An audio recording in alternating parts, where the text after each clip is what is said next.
as the president says we are locked and loaded, and he appears to be on the precipice of an important decision here about whether or not to go back to all-out war. In fact, even heavier strikes, he said, than we have seen so far in the initial stages of Operation Epic Fury, possibly including bridges and power plants. Is that what's next?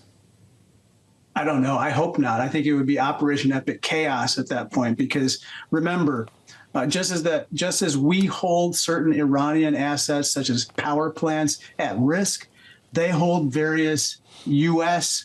Interests at risk as well. Not to mention those of our friends and partners and allies in the region. And so I think escalation would be absolutely the wrong direction to go. Instead, we should go back to the bargaining table. I've been part of various classified briefings, including an extensive one yesterday in the Intelligence Committee. There is no way at all to resolve this situation militarily, not any. We have to do it through negotiation. We have to end this illegal war, and we have to bring our friends, partners, and allies to the table with Iran to end this once and for all.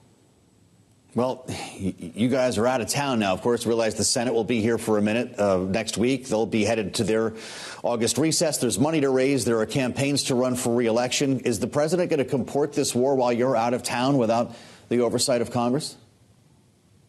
I don't know. I think that we have to continue to raise a voice on this particular issue and get the public educated and informed, and putting pressure on him as well as the White House. I do think that he is responsive to it. I see that the numbers of people in the MAGA base who disapprove of his handling of this war is increasing steadily, and I think that will make a difference as well. In essence, I think that public pressure is what we need to focus on right now to get changes in this White House. I was really struck by a post the president made today on Truth Social. I suspect you've seen it as someone who sits on the China Select Committee and is the former ranking member. Maybe you have a sense of what he's referring to. It's a pretty long post. He says, President Xi told me he would not under any circumstances give or sell weapons to the Islamic Republic of Iran. He goes on to say, same for Vladimir Putin, understands that he would not sell weapons to Iran. And he says, I don't sell weapons to Ukraine, but to NATO countries. He's not, I think, threatening anything here, but raising this as a point of fact. Can you tell us, Congressman, is China giving weapons to Iran? I haven't seen evidence of direct transfers, but we know that the Chinese, the Russians, even the North Koreans and others have interests here and are aiding the Iranians in different ways. There's published reports, of course, about the Russians sharing intelligence with regard to targeting. We know that the Shahed drone, which the Iranians manufactured, is basically under license to the Russians now, and the Russians are manufacturing it. I would not be surprised to see some of those back in Iran. And so we're kind of in the situation where the Iranians are able to continue building their weaponry, even at the same time they're expending it. And so I'm concerned that they have the capacity to continue with this conflict for much longer than anticipated at the start of this conflict. Well, you know, the president's been saying a lot about China. I'm sure you saw his primetime address to the nation just last week, in which he suggested that China had interfered with and attempted to influence the outcome of not just the 2020, but the 2018 elections, setting us up for one doozy of a meeting when President Xi comes here in September. If you haven't seen evidence of China giving weapons to Iran, have you seen evidence of China interfering in United States elections? No, and this is kind of something that not even he said during his speech the other night, that the Chinese interfered either in the casting of ballots or the tabulation of ballots. And therefore, the outcome was what we've always known it to be, which is that Joe Biden won the presidential election in 2020.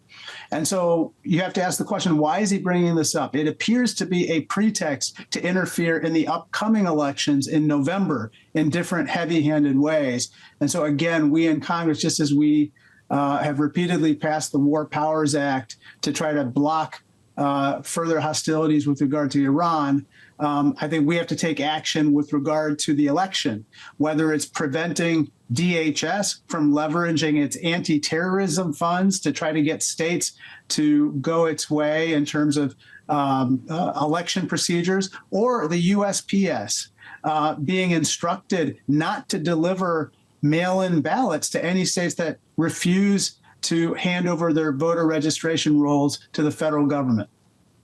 Mm-hmm.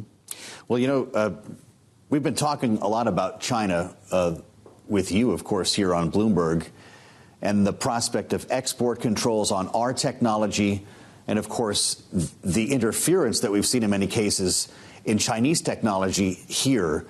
We had another DeepSeek moment, a moonshot this time, with another AI model that some believe was based on intellectual property right here in the United States. I'm curious your thoughts on the AI race between our two countries, if you think, in fact, China has moved ahead, and if our frontier models, Congressman, should be open source to keep up.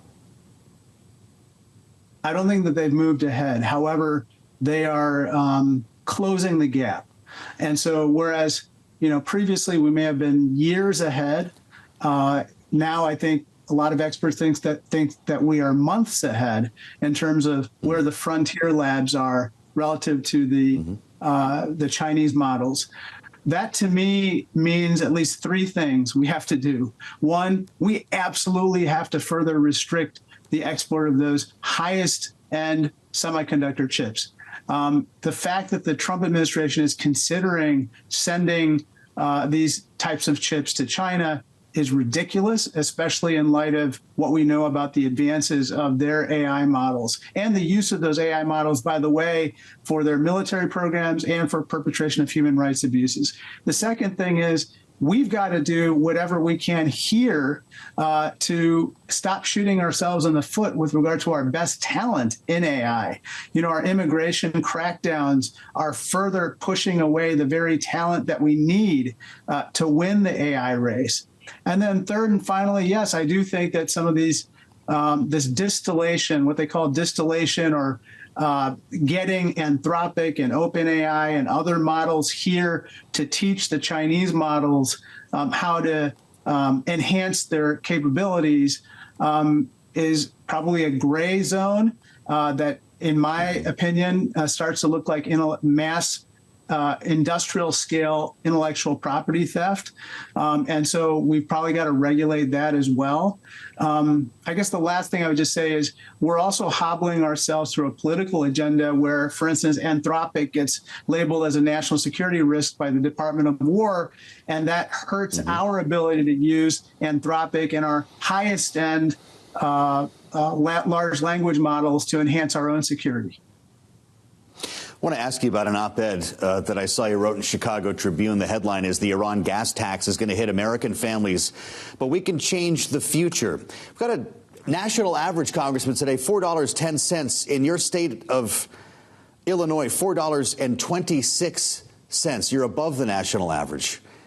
And I'm wondering your thoughts, if you can expand on what you wrote here, because you believe the answer is alternative energy, beginning with solar. But, Congressman, in this Congress? Well, look, I think that one of the first things that the Trump administration did is it axed something like 200 to 300 renewable energy projects through the DOE. Once you start doing that, you basically start to give the Iranians more leverage at the bargaining table, because then their chokehold on our energy supplies, especially through the Strait of Hormuz, become even more salient. And so we've got to remove that leverage, Joe. We have to do everything we can to wean ourselves off that fossil fuel.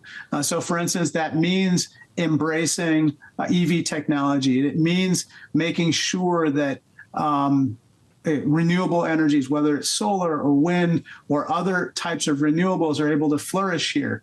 It may not change the price of gasoline today, but it sends a strong message that we are moving away from these fossil fuels. And I think it also signals to the market a shift that would translate into some reduction in the price of oil and gasoline over time here.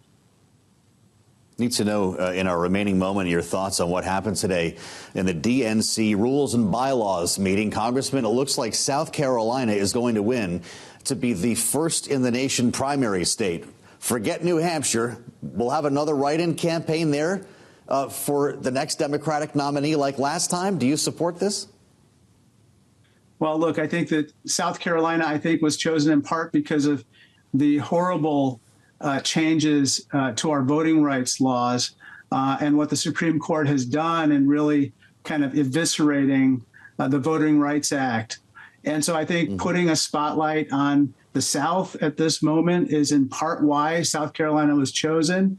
And obviously, because of its diversity, it also brings an additional element to the table that didn't exist previously. Regardless, I think we're going to take back the White House, whether it starts in South Carolina, Nevada, or New Hampshire.